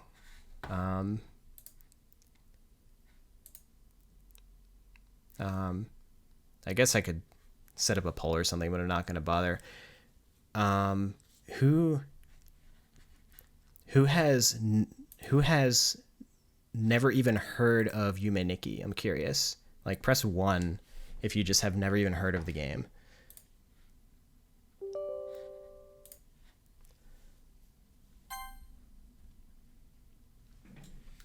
Hello, Adriana. Thanks for the 28 months.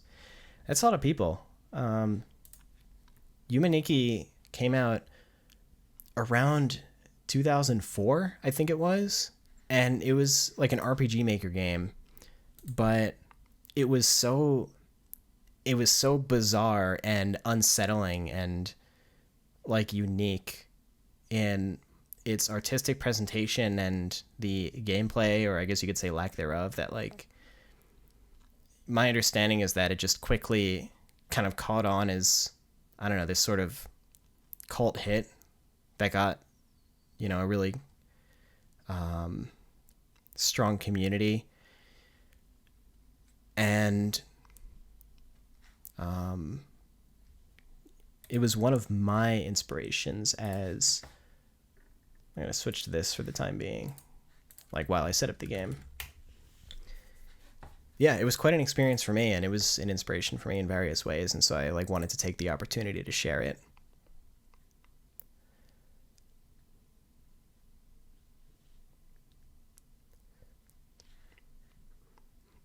It's just so bizarre and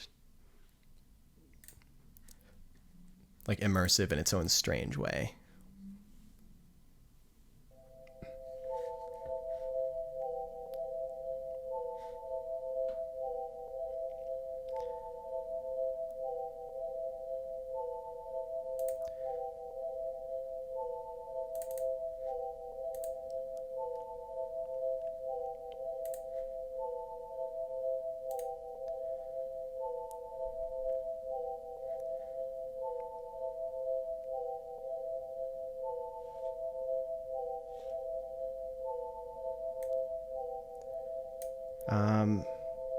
Let me see.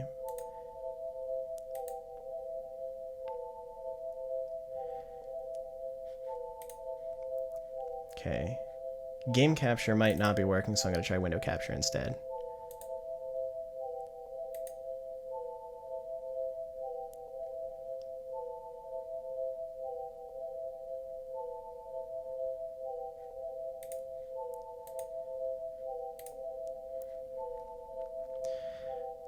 Where are we? Window capture.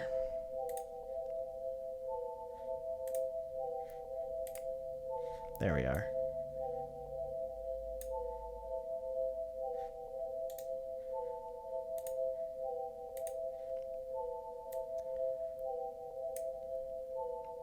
Oh, it's too big. It's cutting off my text and my webcam.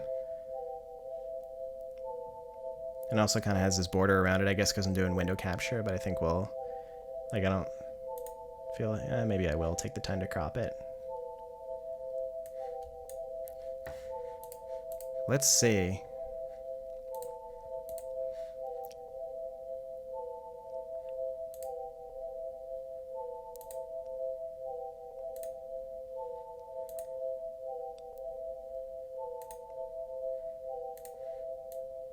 There we go.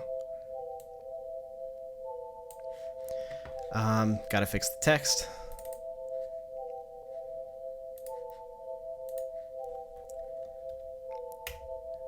Boink. Happy anniversary.